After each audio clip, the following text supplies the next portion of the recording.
Olá! Hoje o nosso papo é sobre um tema muito importante, o transtorno do déficit de atenção e hiperatividade, ou TDAH, como a gente conhece. Usando o livro Mentes Inquietas como nosso guia, vamos mergulhar em como essa condição do neurodesenvolvimento se mostra ao longo da vida, desde a infância até a fase adulta, de um jeito bem claro para todo mundo. Essa imagem de um motor interno que nunca para, nossa, ela descreve perfeitamente o que muitas pessoas com TDAH sentem no dia a dia. É uma experiência que vai muito, mas muito além de uma simples distração. Vamos entender o porquê. Então, vamos começar com um ponto mais importante de todos, ok? TDAH não é falha de caráter, não é preguiça, não é falta de vontade. A gente está falando de uma condição neurobiológica real, com uma base genética forte. Estamos falando de como certos circuitos do cérebro, responsáveis por regular nossa atenção, o controle dos impulsos e a capacidade de planejar, funcionam de uma maneira diferente. Bom, e para entender o TDAH, a jornada quase sempre começa aqui, na infância. É nessa fase que os sinais costumam ser mais, digamos, visíveis, mais fáceis de serem notados pelos pais e professores. Na infância, a hiperatividade costuma roubar a cena. Sabe aquelas crianças que parecem estar ligadas no 220, que estão sempre correndo, se mexendo, que não param quietas? Pois é, a impulsividade também é bem clara. Interrompem os outros, têm uma dificuldade enorme em esperar a sua vez. A desatenção e a desorganização também estão lá, mas às vezes ficam meio escondidas debaixo de toda essa energia. E aqui está o pulo do gato para a gente entender tudo isso: a conexão com o cérebro. Esses comportamentos não são uma escolha da criança, de jeito nenhum. Eles são um reflexo de um atraso no amadurecimento do córtex pré-frontal, que é como se fosse o gerente do nosso cérebro. É essa área, com a ajuda de neurotransmissores como a dopamina e a noradrenalina, que cuida do nosso planejamento, do autocontrole e do foco. Ok, agora a gente avança no tempo e chega na adolescência. E aqui, olha só, a forma como o TDAH se manifesta passa por uma transformação fundamental. A coisa toda se torna mais interna. Essa é uma das transformações mais importantes. Sabe aquela hiperatividade toda de correr, escalar, que era super visível na infância? Então, ela não some, não. Ela se transforma. Ela vira uma inquietação interna. É uma sensação constante de impaciência, de estar no limite, uma dificuldade gigante de simplesmente relaxar a mente e o corpo.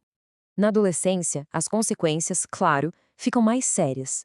As cobranças na escola aumentam, a vida social fica mais complexa.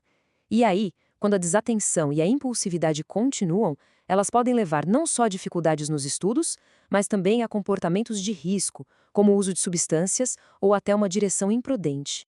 E aqui tem um ponto que, olha, é fundamental. O TDAH raramente vem sozinho. Dá uma olhada nesse gráfico.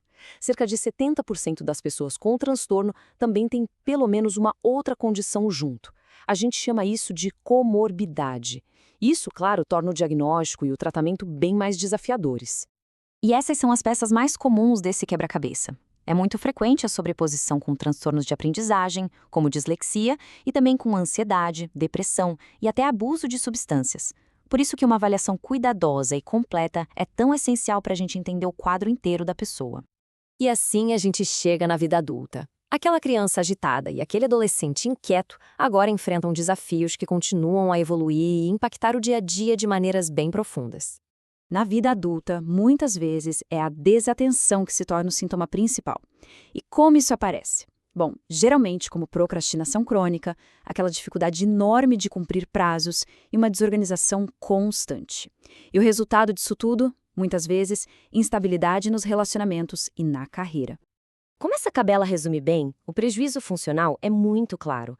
O impacto se espalha por todas as áreas: carreira, finanças, relacionamentos e até na simples organização do dia a dia. Isso só reforça o quanto o diagnóstico e o suporte contínuo são importantes. Mas ok, a gente já entendeu os desafios, então agora é hora de falar sobre as soluções. Porque olha, um diagnóstico não é uma sentença, de jeito nenhum. Pelo contrário, é o ponto de partida para um caminho de equilíbrio e de manejo eficaz da condição.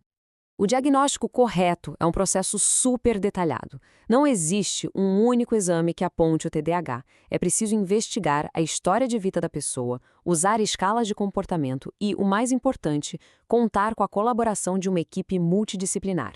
É um verdadeiro trabalho de investigação. O tratamento mais eficaz se apoia em vários pilares. Geralmente, ele combina a medicação para ajudar a regular a química do cérebro, a terapia, como a cognitivo-comportamental para desenvolver novas estratégias, o apoio psicossocial para a família e adaptações práticas no dia a dia, seja na escola ou no trabalho. Juntando tudo isso, os resultados são muito melhores. A mensagem final aqui é, sem dúvida, de esperança. Embora o TDAH apresente desafios reais, ele não impede uma vida plena, produtiva e com propósito.